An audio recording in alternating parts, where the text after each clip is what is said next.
စကားဆိုရန်မလွယ်မမေးမဲကိုမဆိုလင့်ဟူသောကြော်မင်းကြောင့်မြစ်တာစားတွေကအဆုံးမအကြောင်းကိုပြောရမှဆိုကရေတီအကြောင်းကိုသူကပြောသည်ဆိုကရေတီကိုပညာဉာဏ်ကြီးသူဖြစ်သူတည်များတယ်ဆိုကရေတီရဲ့ဂုဏ်သတင်းကကျော်သွန်းလို့သူခေတ်ကသူ့ကိုမသိသူမရှိဘူးလို့တော့ပြောနိုင်တယ်ဆိုကရေတီကတော့လောကကြီးမှာငါသိတာတစ်ခုတည်းပဲရှိတယ်ဘာလဲဆိုတော့ငါဘာမှမသိဘူးဆိုတာပါပဲလို့ပြောတယ်ဒါရိုးသားစွာနဲ့ဝန်ခံတာဖြစ်နိုင်ပါတယ်ရိုးသားဖြောင့်စင်းတဲ့စိတ်ရှိသူဖြစ်လို့လဲသူ့ရဲ့ကိုယ်တိုင်ကပို့ပြီးကြော်သောတာလည်းဖြစ်နိုင်ပါတယ်ဆိုကရေတီကိုတွေ့ချင်းမြင်ချင်းသူတွေဂုဏ်ပြုစကားပြောချင်းသူတွေအများကြီးပဲ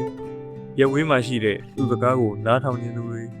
သူ့ကိုမေးမြန်းဆွေးနွေးချင်းသူတွေလည်းအများကြီးရှိတယ်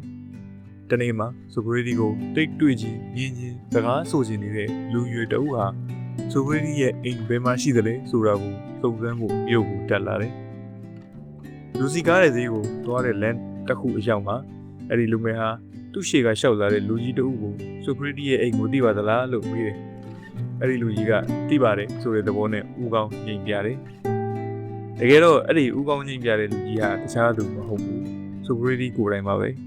လူငယ်ကတခါမှမမြင်ဘူးတွေ့ဘူးတော့ဆိုကရေတီရဲ့လို့ပဲသိပါမလဲ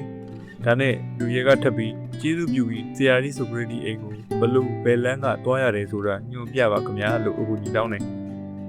ဒီလူကြီးကဆိုကရေတီအိမ်ကိုဘလို့ဘယ်လန်းကတွားရတယ်ဆိုတာကိုအသေးအချာညွှန်ပြလိုက်တယ်ဒါနဲ့လူရဲကဝမ်းသာတော်နဲ့ကျေးဇူးတင်စကားပြောပြီးဆိုကရေတီရဲ့နေအိမ်ကိုတွားဖို့ထွက်သွားပါတယ်ကိစ္စပြီးတဲ့အခါမှာဆိုကရေတီကအိမ်ကိုပြန်တယ်သူလမ်းညွှန်လိုက်တဲ့လူရဲကအိမ်ကိုရောက်နေပြီအိမ်ထဲဝင်လာတဲ့ဆိုကရေတီကိုအမျိုးသမီးတဦးကလူရွယ်စီလှမ်းပြီးအခုဝင်လာတာဆိုကရေတီပါပဲလို့ပြောပြီးမိတ်ဆက်ပေးတယ်ဒီအခါမှာလူရွယ်ဟာလမ်းမှာသူတွေ့ခဲ့တဲ့လူကြီးအိမ်ကိုဘယ်လိုသွားရမလဲဆိုတာညွှန်ခဲ့တဲ့လူကြီးဟာသူတွေ့ရှင်လွန်းလာတဲ့ဆရာကြီးဆိုကရေတီကိုယ်တိုင်ဖြစ်မှန်းသိရတော့အံ့ဩခြင်းများစွာနဲ့ဆရာကြီးရဲ့လမ်းမှာတွေ့တော့ကြတဲ့ကငါဆိုကရေတီပဲလို့ကျွန်တော်ပြောလိုက်ရောပေါ့လို့ပြောတော့ဆိုကရေတီကမင်းကဆိုကရေတီအိမ်เจ้าကိုပဲမေးနေတယ်ဆိုကရေတီအကြောင်းကိုတော့မမေးဘူးဒီတော့ငါလည်းအိမ်เจ้าပဲပြောတာပေါ့လို့ပြန်ပြောတယ်တဲ့ဆိုကရေတီကမေးသလောက်ပဲဖြေပြီးလိုသလောက်ပဲပြောတယ်ပေါ့ဗျာအပိုးတွေမဖြေဘူးမပြောတင်တာတွေမပြောဘူးပေါ့ဗျာရှေးခေတ်ဂရိသမိုင်းမှာအင်မတန်စကားပြောကျွမ်းကျင်ပါတယ်ဆိုတဲ့နန်းတွင်းကအရာရှိတို့ကိုထူးဆန်းဆန်းပြစ်ဒဏ်ပေးတာရှိခဲ့ဘူးတဲ့ဗျအဲ့ဒီအရာရှိဟာစကားအရာမှာအင်မတန်လိမ္မာတယ်ရှာတွက်အားသွက်ရှိတယ်နှုတ်မှုရေးရအင်မတန်တော်တယ်တဲ့နှုတ်မှုရေးရကြွကျင်တော့ဟိုလူကိုဟိုလူပြောဒီလူကြတော့ဒီလူပြောဟိုနေရာတစ်မျိုးဒီနေရာတစ်မျိုးနဲ့အမျိုးမျိုးကိုအဲ့ဒီအရာရှိကပြောတယ်သူစကားတွေကြောင့်တချို့မိတ်ဆွေတွေဟာရန်သူတွေဖြစ်သွားတယ်လုတ်ပေါ်ကိုင်ဘက်တွေကြယုံကြည်မှုတွေပြက်ပြားကုန်တယ်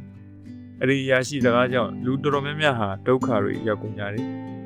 ဒီအရာရှိရဲ့စကားတွေကြောင့်လူတွေဒုက္ခရောက်တာကိုသိတဲ့ဘယင်းရဲ့မိဖုရားဟာအဲ့ဒီအရာရှိကိုခေါ်တယ်သူ့ရှိမောင်ရောက်တဲ့အခါမှာတလောက်တောင်အပြောအဆိုလဲဝဲကျွမ်းကျင်တွက်လက်တဲ့တင့်ရရှာကိုဂုဏ်ပြုရအောင်မယ်လို့မိဖုရားကပြောပြီးရွှေစင်အစ်စ်နဲ့လှုပ်ထားတဲ့ဇရိုးကြီးနဲ့အဲ့ဒီအရာရှိရဲ့ရှာကိုဆွဲထုတ်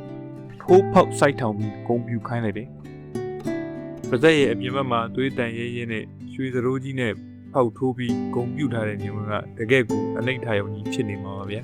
။ကျွန်တော်ကသူပြောသည့်ရွှေစင်အစ်စ်နဲ့လှုပ်ထားတဲ့ဇရိုးကြီးနဲ့အဲ့ဒီအရာရှိရဲ့ရှာကိုဆွဲထုတ်ထိုးဖောက်စိုက်ထောင်ပြီးဂုဏ်ပြုခိုင်းလိုက်တယ်ဆိုတော့စကားတွေကစိုက်ထောင်ဆိုတော့စကားကိုတွေးကြည့်ပြီးဇရိုးကိုပြီးလို့စိုက်ထောင်ခိုင်းနေတယ်လေဇရိုးကိုထိုးဆိုင်ပြီးနောက်ထောင်နေဖို့ရံမှာအရာရှိနှာခေါင်းကိုဇရိုးကမိထားမှဖြစ်မီမဟုတ်ပါလို့ဟုမရင်မရတွေးပြီးမြင်အောင်ကြည့်မိပါသည်ထိုမှဆက်၍